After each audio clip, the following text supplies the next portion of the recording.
Okay, so I'm back again to try to explain it. So what I'm doing, I'm trying to solve for a solution, right? So I'm trying to solve for a solution. I'm trying to see about correlation connections, how and why these numbers are connected or why they are not connected. Okay, so I did the multiplication side and then I did an additional side. I'm trying to be able to articulate what it is that I'm trying to say. But if you guys do not understand what I'm saying, the AI don't always get it right. It don't always get it right because I check on it all the time. So the AI don't always get it right, but most of the time it understands what I'm trying to explain. So if you don't understand and it's cluttery, just go to the summary of the video and it'll give you um what it can as accurate as it can. What I'm trying to say. Because I make sure I go and I check to make sure sometimes they get it right, sometimes they get it wrong. But this is what I'm trying to work on. Okay, so I have the multiplication side and I have the additional side. So like I keep saying, I have 6 2 and 6 2 gonna give me 36. So 3.6 is 18. That'll give me 6/3, which will give me 2. Um, I can also get 3 out of that number because 3 and 3 is 6. And then I can also do 6 and 6. That's 12. I can do 6 and 0. So um 6 and 2 is 12. I'm going to keep it at 12 because I am using multiplication. This is my multiplication side. So I'm going to keep the 2. So on the additional side, I have 6 2. That's going to give me 12. That's going to give me 1.2 over 2. Remembering that when I do my numbers, when I see decimals and fractions, automatically to me, I'm multiplying it. So 1.2 over 2, that's gonna give me 3/4, which would give me 0.75. So I'm trying to find whole numbers and I'm trying to find decimals. So then I took the 36 and the 12, and that gave me 446, which gave me 1/3. Okay, then I did 6 2 over 36. 6 2 is 36. So 36, 36, that's 1. Then I did 6 2, that's 12. 12 over 12, that's 1. Then I took 36 over 12, that gave me 3. So that 3 and 3 would be 6, and that 3 and 2 would be 6. So that's how I would find that connection because when I did my multiplication, when I did my addition, when I did my fraction, it showed me that these are comparable numbers. They are comparable numbers. So 2 and 3, 3 and 3, and 3 and 2. Um and also 6 and 1 and 0 and all those good things. Okay, so then after I did that, I did this is my multiplication side. So I did 3 1 0.75 and I did 2. That gave me 450. And remember, I'm going to use my fraction, but I'm not going to put my whole number over a fraction. That's not how I'm going to do this particular problem. So I did 450 times the 1/3. So 450 times 1.3 over 3. 450 over 3/1. Then 450 times 3. That's going to give me 1350. When I added those numbers, that gave me 453. Then on the additional side, I did 130.752, and that gave me 0.81. My fraction is 1/3, so 0.81 times 1.3 over 3. Then I did 0.81 with 3/1, and then that 8.83 times 3 gave me 243. The addition would be 0.84. So I took the 1350 and I multiplied that times the 450, and that gave me 611,550. Then I took the 243 and the 0.84, and they gave me 204.12. So then I took the 611,550, multiplied that time to 204.12, and they gave me 124,829,586 with multiplication. When I did it with addition, it gave me 611,754.12. So then I took the 124,829,586 and I multiplied that times the 611,754.12, and it gave me 76,365,013,533,394. So that's what I got with that. So then I have the number 89. So with 89, I'm going to use base number fractions. So I'm going, whatever number is first, I'm gonna repeat that number once I find the, what is it called, the product, I guess, if you could say, if that's the word. So, or the answer for, I'm just gonna use answer for my lack of terminology. So I took 8.9, that gave me 72. My base number is 8. So 8 and 8 is 1. 9 and 72 is 8. So that'll be 1 over 8, because 9 times 8 is 72. So that would be my base number fraction for that one. Then I did 8.9, that gave me 72, and that gave me 9 over 8, and my decimal would be 1.125. Then I did 1.125 over 125. That gave me 25 over 1, which my whole number would be 125. So then this the multiplication side. I took the 1.125, multiplied that time 125, and I got 140.625, and my fraction is 1 over 8. So 140.625 times 1.8 over 8, and then I did 140.625, and that gave me 8 over 1. So 140.625 times 8, that gave me 1125000. When I added those numbers, I have 1125008. So when I multiply 1125000 times 1125008, that gave me 140.63400. 0 0 0 0. Okay, that's on the multiplication side. On the other side, which is the additional side, I did the 1.125 plus the 125, and that gave me 1250. My fraction is 1 over 8, so 1250 times 1.8 over 8, that'll give me 1250 and 8 over 1, and then 1250 times 8. Now remember, I am not putting my whole number over a 1. That's not what I'm doing. So don't tell me I got it wrong, because I'm not doing that. I'm not putting my whole number over a 1.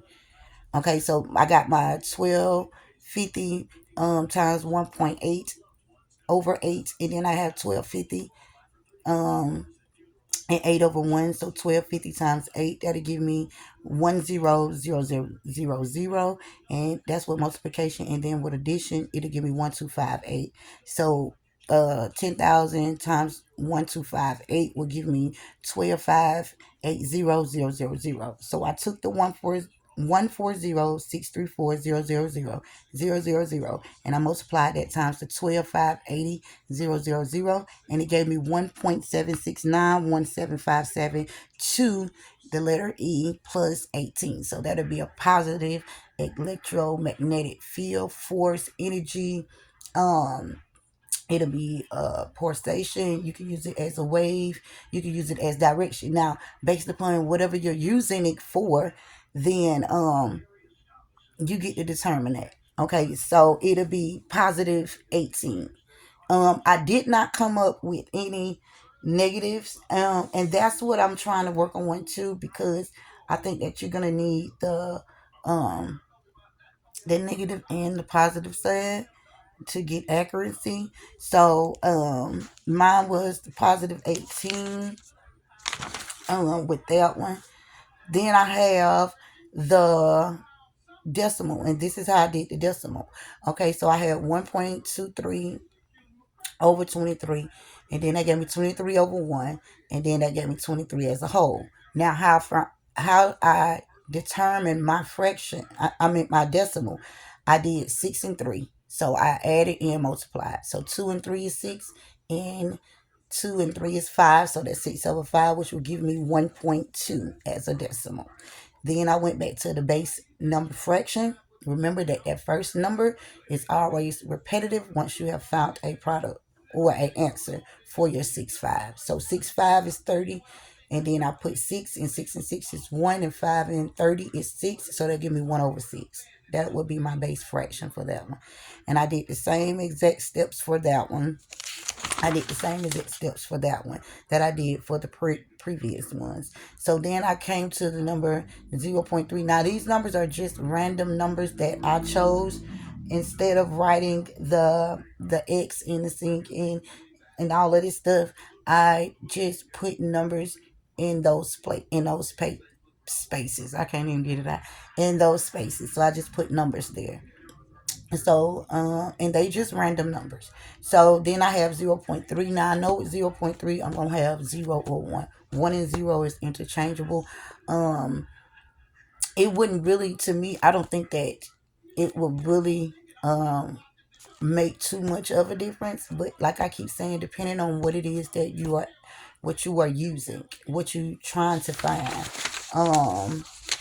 Like I'm trying to find, um, correlations. So it just depends on what you're using it for. If you're using it for circulation, current, and things like that. So it just depends on what you're using it for. This is what coming from thoughts. I have to keep doing the video over because I wanted to be able to explain what is here, explain it out of here, but it's hard for me sometimes. So just follow me.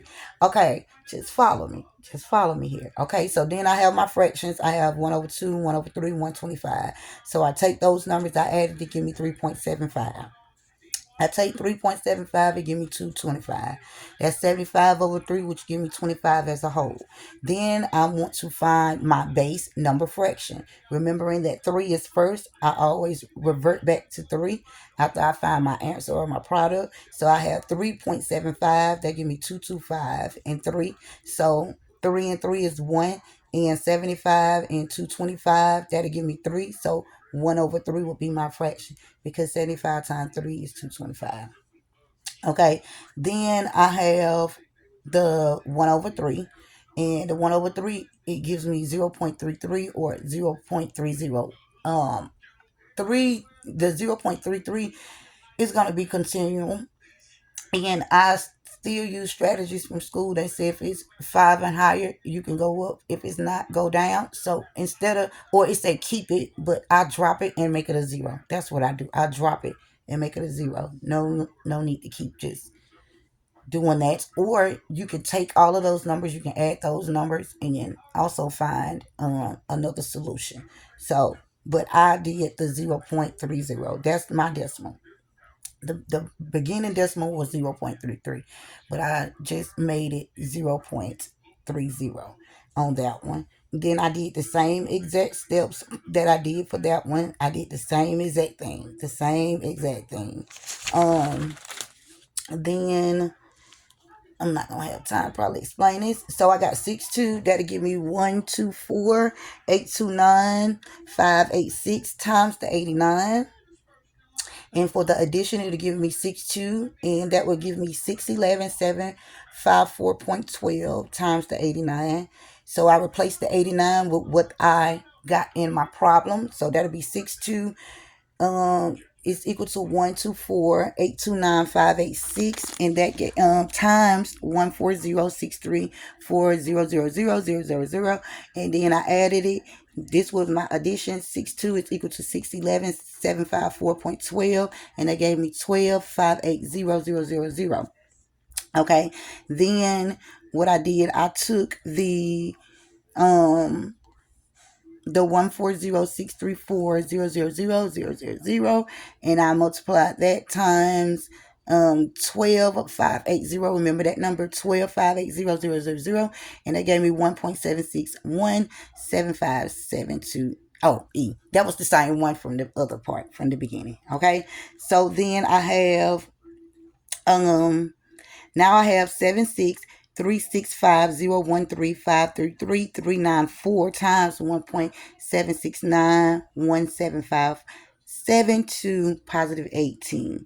Then I added in, so I have those numbers. So then I added in my 1.23 numbers, which was 46218.4. Then I added in my 0.3, which I use 0, and then I added in my fraction numbers, which gave me 39492 and then here 89, it gave me 1.76917572 positive 18. Then with the 1.23, it gave me 3.5679139 positive 20. Then I did the fractions, 1 over 2, 1 over 3, 125, and it gave me 1.4090471 positive 32.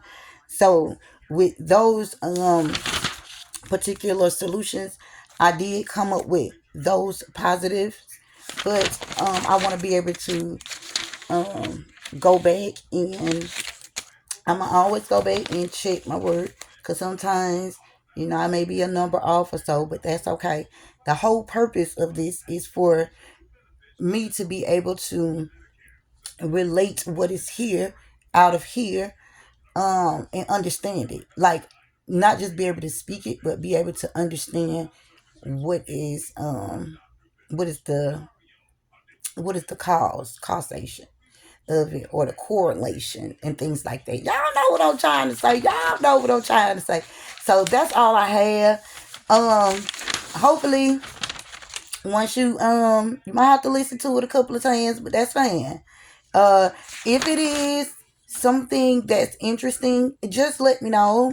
And if not, I'll go back and I'll do it again. I'll find another way. I'll find another way now.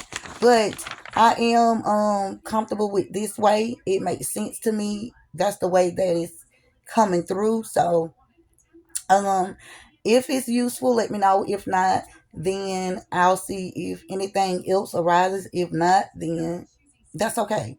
This is just for my educational purpose. This is for me. For me.